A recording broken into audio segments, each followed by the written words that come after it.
여러분 안녕하세요. 안식일 시작하는 이 저녁 주의전을 찾으신 모든 성도님들을 위해 하나님께서 허락하시는 참된 기쁨이 함께하기를 간절히 기원합니다.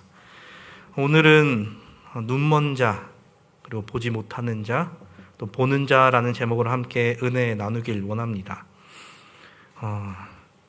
여러분들은 혹시 신조어 중에 아만보라는 말을 혹시 들어보셨나요? 비교적 오래된 말이긴 한데 이 아만보라는 말은 이제 줄임말입니다. 아는 만큼 보인다라는 뜻을 갖고 있습니다.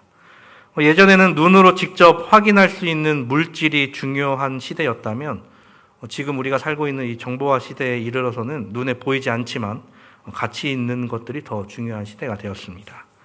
예를 들자면 정보화 시대에 걸맞게 이 정보라는 것이 아주 중요한 시대가 되었죠. 그래서 사람들은 더 많은 정보에 집착하게 되고 정보를 더 많이 가진 자, 올바른 정보를 더 많이 가진 사람이 어디서든 유리한 위치에 설 수 있다라는 것이 지금 시대, 정보화 시대의 상황이었습니다. 그런데 이제 그 시기가 조금 흘러서 지금은 아무리 많은 정보를 가지고 있다 할지라도 그것에 대한 올바른 이해가 없다면 본인에게만 어떻게 보면 쓸모없는 정보가 되어버릴 수도 있다라는 것입니다. 보면 눈뜬 장님이라는 말이 걸맞는 삶을 살 수도 있다라는 것이죠. 오늘은 이제 눈먼 자, 보지 못하는 자, 보는 자라는 제목을 함께 말씀을 나누겠는데요. 하나님의 말씀 열왕기하 6장 14절로 23절에 있는 말씀을 함께 보시겠습니다. 열왕기하 6장 14절부터 23절까지 있는 말씀을 제가 봉독해 올릴 때에 눈으로 함께 따라 읽어주시기 바랍니다. 열왕기하 6장 14절부터 있는 말씀입니다. 왕이 이에 말과 병거와 많은 군사를 보내매 그들이 밤에 가서 그 성읍을 에워쌌더라. 하나님의 사람의 사환이 일찍이 일어나서 나가보니 군사와 말과 병거가 성읍을 에워쌌는지라. 그의 사환이 엘리사에게 말하되 내 주여 우리가 어찌하리이까 하니 대답하되 두려워하지 말라. 우리와 함께한 자가 그들과 함께한 자보다 많으니라 하고 기도하여 이르되 여호와여 원하건대 그의 눈을 열어서 보게 하옵소서 하니 여호와께서 그 청년의 눈을 여심해 그가 보니 불말과 불병거가 산에 가득하여 엘리사를 둘렀더라. 아람 사람이 엘리사에게 내려오매 엘리사가 여호와께 기도하여 이르되 원하건대 저 무리의 눈을 어둡게 하옵소서 하매 엘리사의 말대로 그들의 눈을 어둡게 하시니라. 엘리사가 그들에게 이르되 이는 그 길이 아니요 이는 그 성읍도 아니니 나를 따라오라. 내가 너희를 인도하여 너희가 찾는 사람에게로 나아가리라 하고 그들을 인도하여 사마리아에 이르니라. 사마리아에 들어갈 때에 엘리사가 이르되 여호와여 이 무리의 눈을 열어서 보게 하옵소서 하니 여호와께서 그들의 눈을 여심해 그들이 보니 자기들이 사마리아 가운데에 있더라. 이스라엘 왕이 그들을 보고 엘리사에게 이르되 내 아버지여 내가 치리이까 하니 대답하되 치지 마소서. 칼과 활로 사로잡은 자인들 어찌 치리이까.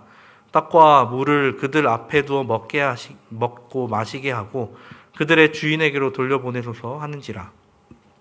왕이 위하여 음식을 많이 베풀고 그들이 먹고 마심에 놓아 보내니 그들이 그들의 주인에게로 돌아가니라. 이로부터 아람 군사의 부대가 다시는 이스라엘 땅에 들어오지 못하니라. 아멘. 북방 이스라엘의 제9대 왕 여호람이 치리하던 때 아람 왕과 또 이스라엘이 전쟁을 치르게 되었습니다. 이스라엘과 아람의 전쟁은 이렇게 하루 이틀 됐던 것이 아니라 꽤 오래전부터 이어져 왔던 전쟁이었습니다. 아람은 이스라엘을 계속해서 공격했지만 그때마다 이제 엘리사 선지자에 의해서 번번이 공격을 실패하고 말았었습니다.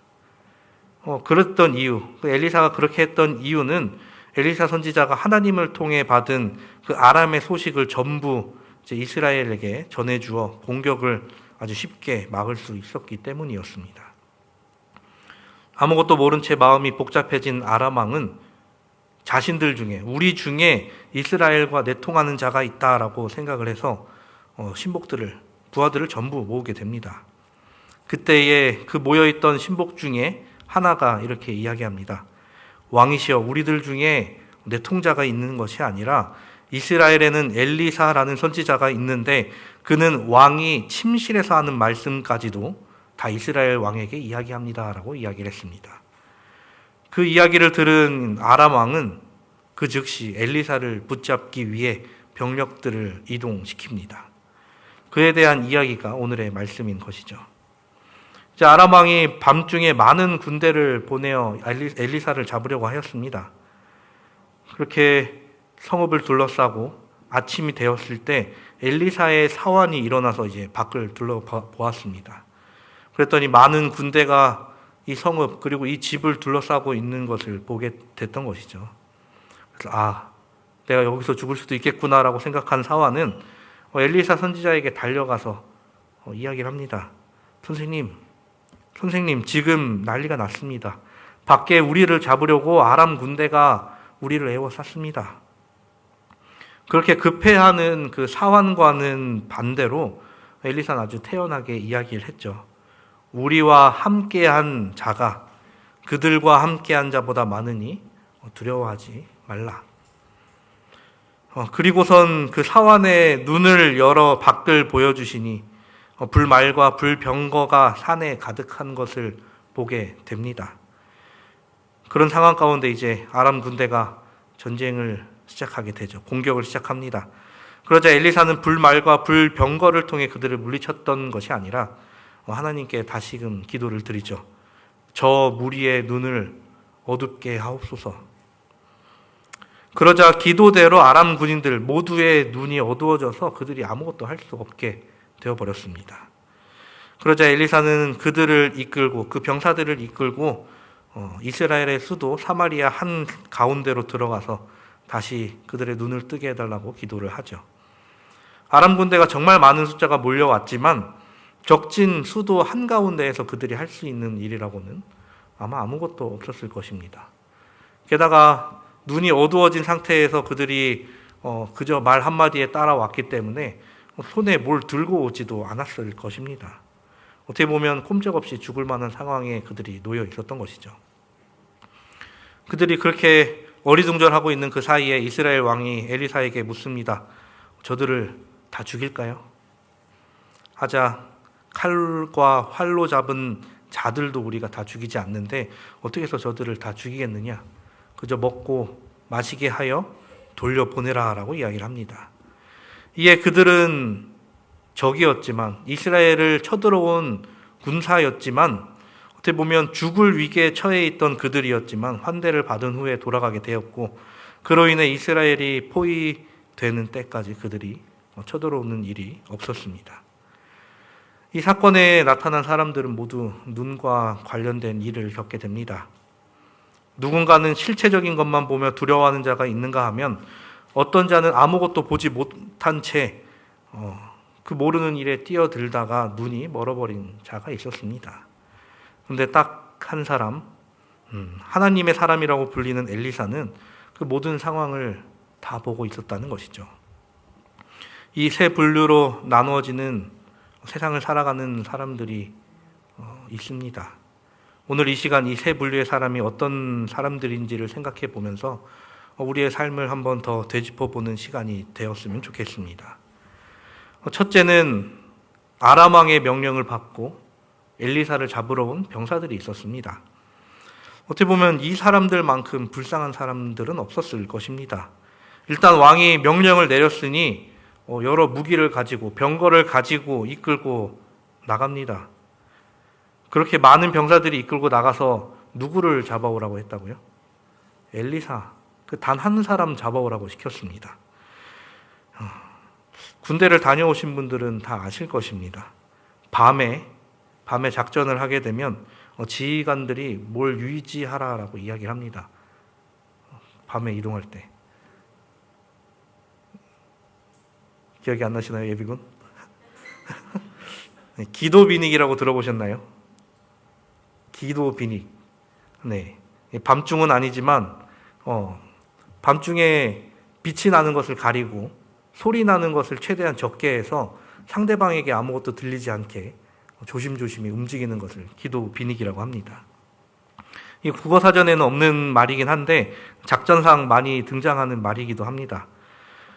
은밀하게 들키지 않게 움직이라는 것이죠. 근데 엘리사를 잡으러 간 군대가 어떻게 간 것으로 기록이 되어 있나요?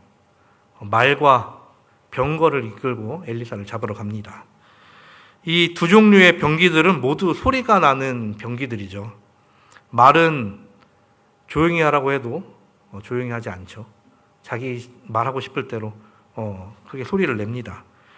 또 병거는 바퀴가 달렸으면 덜컹덜컹 거리는 소리가 났을 것입니다. 그리고 말이 걸어 다닌다면 아마 진동도 울렸을 것입니다. 밤이 되었을 때는 소리도 없기 때문에 더 멀리서 나는 소리도 잘 들렸을 것입니다.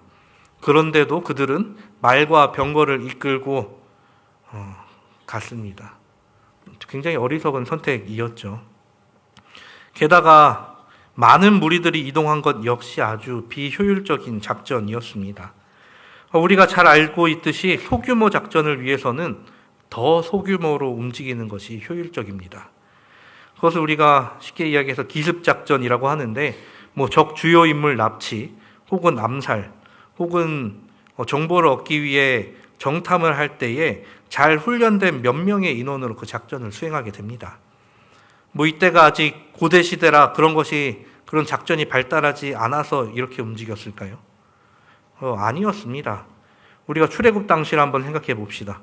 출애굽 당시 가나안 땅을 정탐하기 위해 처음 보냈던 정탐꾼의 수가 몇 명이었죠? 12이었습니다. 어떻게 보면 현대 군대로 따지면 한 개의 분대 정도 되는 12명의 인원만 거기에 침투했었습니다. 나중에 이제 여호수아의 때가 돼서 여리고를 정탐하기 위해서는 몇 명이 그곳에 들어갔나요? 단 2명이 그곳에 숨어 들어갔었습니다. 이후 한참 지나서 그래도 이제 왕정 시대에 이르러서는 이제 요나단이 적 침투 교란 작전을 위해 데려갔던 부하는 단 1명이었습니다. 그런데 수많은 인원을 이끌고 작전하러 간다, 한 사람을 잡으러 간다라는 것은 어떻게 보면 굉장히 어이없는 작전이었던 것이죠. 그런데 병사들은 그 왕의 명령을 듣고 그냥 갑니다.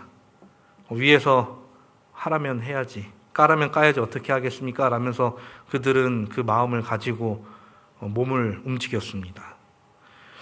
이것을 보면 어떻게 이 세상을 살아가는 많은 사람들과 조금 닮아 있지 않나 생각해 봅니다. 많은 사람들이 교육을 받죠. 초등학교, 중학교, 고등학교 12년간의 교육을 배우고 대학에 들어가서도 4년 공부가 더 필요하다라고 생각되면 대학원의 박사과정까지, 그 뒤에 어떤 회사에 들어가건 또 무슨 연구를 하게 되던 이제 또 막내로 들어가게 됩니다. 19년의 시간을 배우기만 했는데도 말입니다. 그렇게 일을 시작하게 되면 거기서 하는 일과 지금까지 배워왔던 일이 상당히 다르다는 것을 느끼면서 이제 일을 시작하게 되죠. 게다가 본인이 확실히 알고 있는 것이 있어서 잘못된 부분을 상사가 잘못된 부분을, 선배가 잘못된 부분을 하고 있을 때 이야기를 하면 또 버릇없이 나댄다라고 이야기를 하면서 뭐라고 합니다. 그렇게 세상 사람들은 본인의 생각과는 다르지만 그저 위에서 시켜서, 회사에서 시켜서라며 땅에 매인 채 살아갈 수도 있습니다. 거대한 시스템 안에 몸을 맡기고 내가 어딜 향해 가고 있는지 모르고 그저 가라는 곳으로 목적지도 모른 채 갈 수도 있다라는 것이죠. 그 끝에는 본인의 손으로 해결할 수 없는 거대한 힘이 기다리고 있는데도 자신의 미래를 전혀 예측하지 못한 채 나아가고 있다라는 것입니다.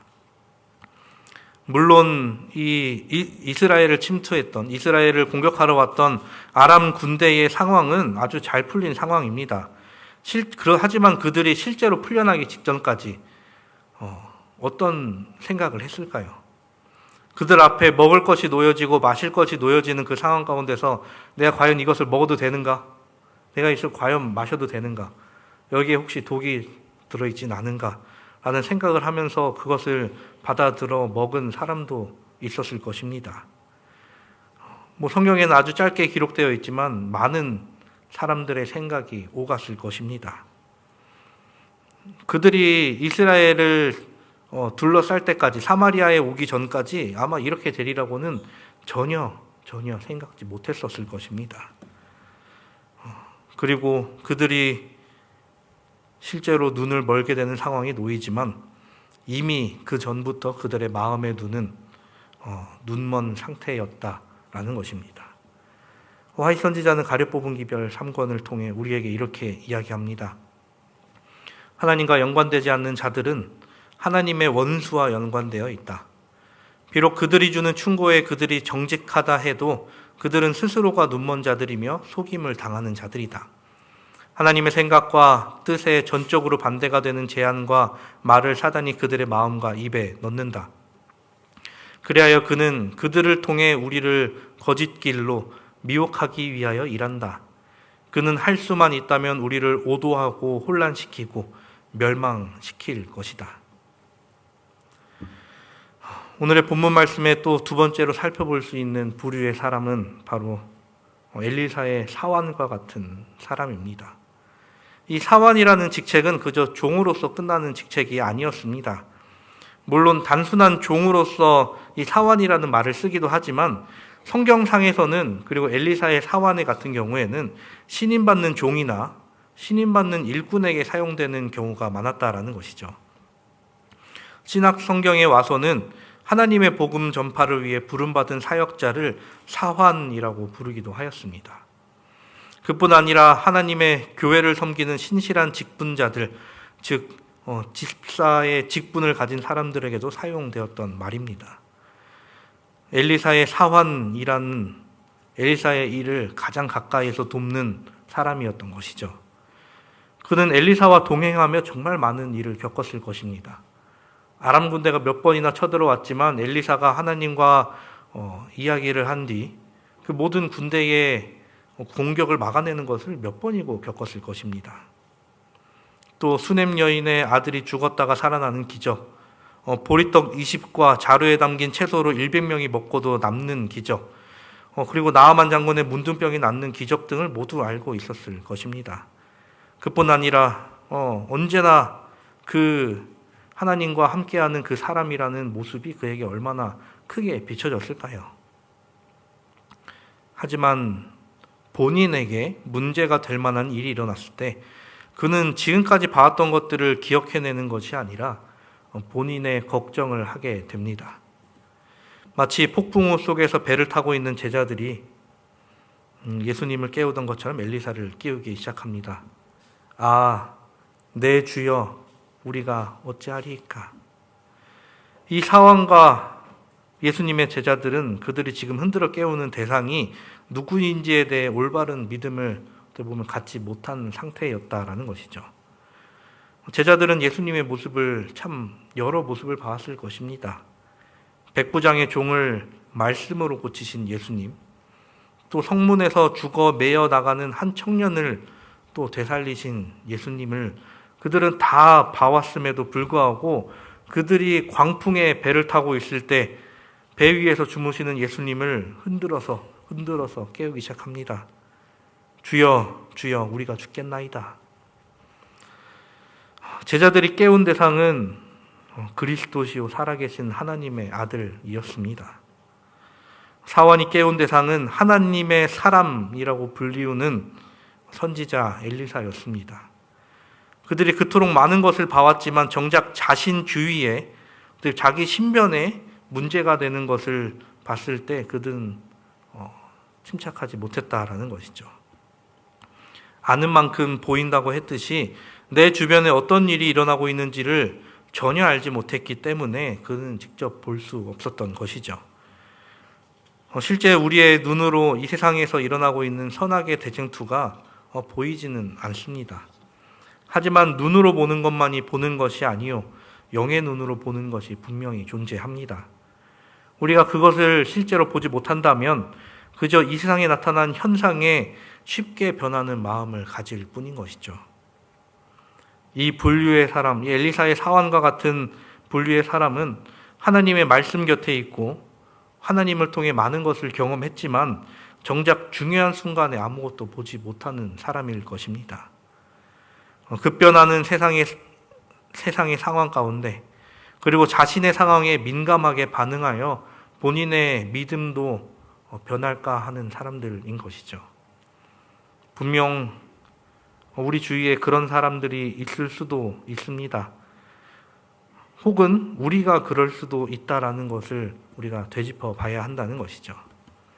화이트 선지자는 설교와 강연을 통해 우리에게 이렇게 이야기합니다.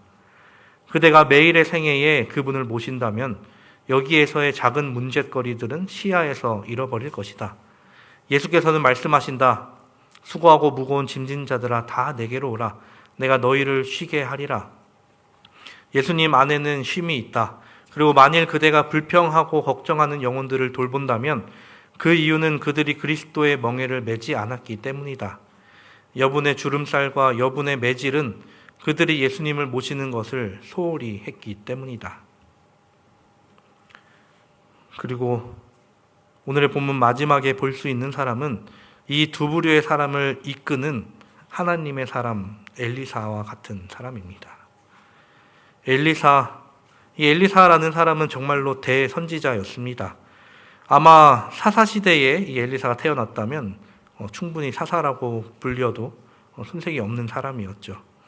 그의 스승이었던 엘리야는 시대의 흐름이 아합과 이세벨에 얽혀 아주 힘들고 고되고 외로운 싸움을 벌였으나 이 엘리사는 야훼 신앙에 적극적이었던 장군 예후와 함께 바알 신의 선지자들을 추방하는 일을 해왔습니다. 홀로 싸운 엘리야와는 다르게 엘리사는 예언자군을 거느리기도 했으며 왕국의 정치와 군마에도 관여해 왔다라고 이야기를 합니다.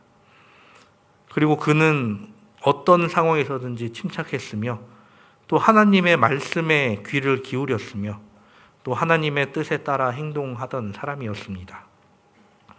물론 그를 놀렸던 자에 대해서는 매우 강력하게 반응하긴 했으나 그 외에는 모든 일을 하나님의 명령에 순종했던 그였습니다. 하나님의 나라인 이스라엘을 지켰으며 또 하나님 외에 다른 우상들을 몰아내었으며 또 하나님의 말씀을 선포하여 그들의 신앙을 바로 세우기 위해 굉장히 많은 노력을 했습니다. 그렇다면 이 엘리사가 해왔던 일을 해야 될 사람은 누구일까요? 그것은 다른 누군가가 아닌 바로 나와 우리일 것입니다. 우리는 하나님으로부터 부르심을 받은 하나님의 사람입니다. 그러므로 우리가 교회에서 그리고 세상에서 해야 할 일은 하나님의 나라를 지키며 또 우상을 몰아내며 하나님의 말씀을 전파하는 일입니다.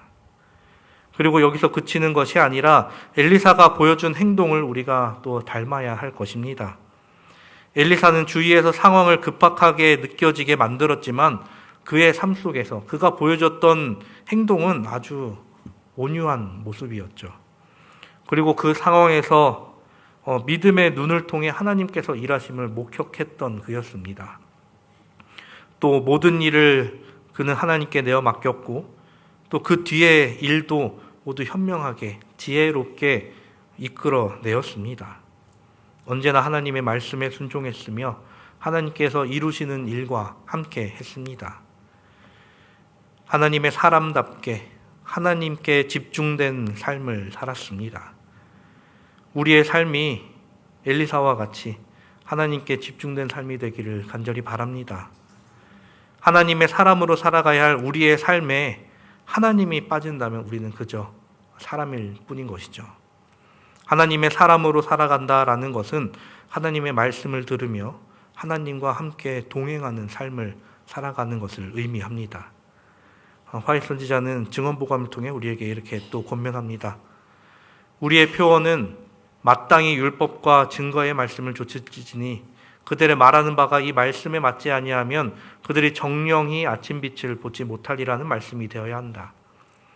우리에게는 귀한 진리로 가득한 성경이 있다. 그것은 지식의 알파와 오메가를 포함하고 있다. 하나님의 영감에 의해서 주신 바 된 성경은 교훈과 책망과 바르게 함과 의로 교육하기에 유익하니 이는 하나님의 사람으로 온전케 하며 모든 선한 일을 행하기에 온전케 하는 책이다. 성경을 그대들의 교과서로 삼아라. 모든 사람들이 다 그 교훈을 이해할 수 있다.